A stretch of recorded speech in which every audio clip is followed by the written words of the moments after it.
वळूया पुढच्या ब्रेकिंग न्यूजकडे। हातकणंगलेमध्ये शिंदे आणि ठाकरे गटामध्ये मोठा राडा झालेला आहे। धैर्यशील माने आणि सत्यजित पाटलांचे कार्यकर्ते एकमेकात भिडल्याचं या ठिकाणी पाहायला मिळालेलं आहे। हातकणंगलेमध्ये शिंदे आणि ठाकरे गटामध्ये मोठा राडा झाला। धैर्यशील माने आणि सत्यजित पाटलांचे कार्यकर्ते या ठिकाणी एकमेकांच्या आत भिडलेले आहेत। कोल्हापुरात अतिशय मोठी घडामोड। हातकणंगलेमध्ये शिंदे आणि ठाकरे गटात मोठा राडा निर्माण झालेला आहे।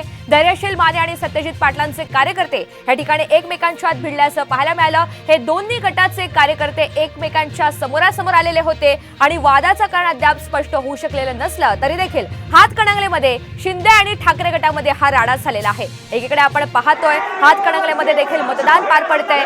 एकीकडे मतदान पार पडत असताना दुसरीकडे हातकणंगलेमध्ये शिंदे आणि ठाकरे गटामध्ये मोठा राडा झाला। माने आणि पाटलांचे कार्यकर्ते एकमेकांच्या भिडले। या ठिकाणी आपण पाहतो पोलिसांना या ठिकाणी मध्यस्थी करावी लागली आहे।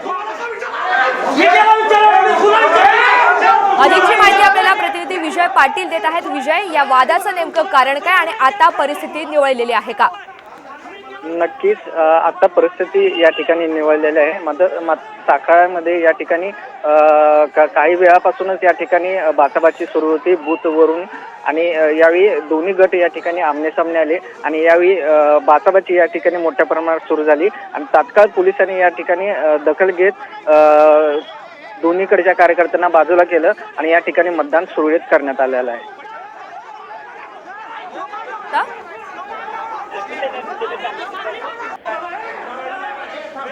विजय, माझा आवाज तुमच्यापर्यंत पोहोचत असेल तर माझा प्रश्न असा आहे, या दोन्ही गटामधील कार्यकर्त्यांमध्ये नेमका कोणत्या कारणामुळे वाद निर्माण झाला? या ठिकाणी बूथवरूनही या ठिकाणी वाद झाला होता। बूथ मतदान जे मतदान करणार येत होते त्यांना आम्हालाच मतदान करा असं या ठिकाणी सांगण्यात येत होतं, तर दुसरीकडूनही आम्हालाच मतदान करा असं या ठिकाणी सांगण्यात येत होतं। सकाळपासून हे चालू होतं आणि याचा वादात रूपांतर झालं आणि या ठिकाणी काही अंगावर जाण्याची घटना या ठिकाणी घडली आणि पोलिसांनी यावेळी तात्काळ हस्तक्षेप केला। विजय, तुम्ही सोबत रहा। आपण सध्या ही दृश्य आपल्या प्रेक्षकांपर्यंत पोहोचवूयात। एक्सक्लुझिव्ह दृश्य आपल्याला पाहायला मिळत आहे।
साखराळे हातकणंगले लोकसभा मतदारसंघातील साखराळे तालुका जिल्हा सांगली या ठिकाणी जवळपास 6 बूथ आहेत। 58 ते 58, 59, 60, 61, 62 आणि 63। तरी या 6 बूथवरती या ठिकाणी साळुंके नावाचा एक अपक्ष उमेदवार आहे। त्या अपक्ष उमेदवाराच्या बोगस सह्या केलेत आणि त्याच्यावरती जवळपास 2-2 मतदान प्रतिनिधी प्रत्येक बूथमध्ये आत बसलेत। हे आत बसलेले मतदान प्रतिनिधी हे सत्यजित सुरुटकर यांच्या पार्टीचे आहेत आणि त्यांचे मूळ 2 आणि हे 2 असे 4 जण बसलेत। 2 बाहेर आत बसतायत, 2 बाहेर थांबतायत आणि येणाऱ्या मतदाराला हाताला धरून आत नेतायत। आतमध्ये चिन्ह सांगतायत आणि आतमध्ये जाऊन मतदान करून घेतायत। त्यांच्याकडे मतदान प्रतिनिधीचा बिल्ला असल्यामुळे पोलिसही त्यांना बाहेर काढू शकत नाहीत। अशी परिस्थिती साखराळ्यातल्या बूथ क्रमांक 58 ते बूथ क्रमांक 63 मध्ये झालेली आहे आणि या पद्धतीने या ठिकाणी हुकुमशाही पद्धतीने ही लोक वागत आहेत। म्हणून आम्ही तर आपण या संदर्भातली कार्यकर्त्याची प्रतिक्रिया जाणून घेतलेली आहे. आपण पाहतो हातकणंगलेमध्ये हा मोठा राडा झालेला आहे. हातकणंगलेमध्ये शिंदे आणि ठाकरे गटामध्ये हा राडा झाला. धैर्यशील माने आणि सत्यजित पाटील सरुडकर यांचे कार्यकर्ते एकमेकांच्यात भिडलेले आहेत.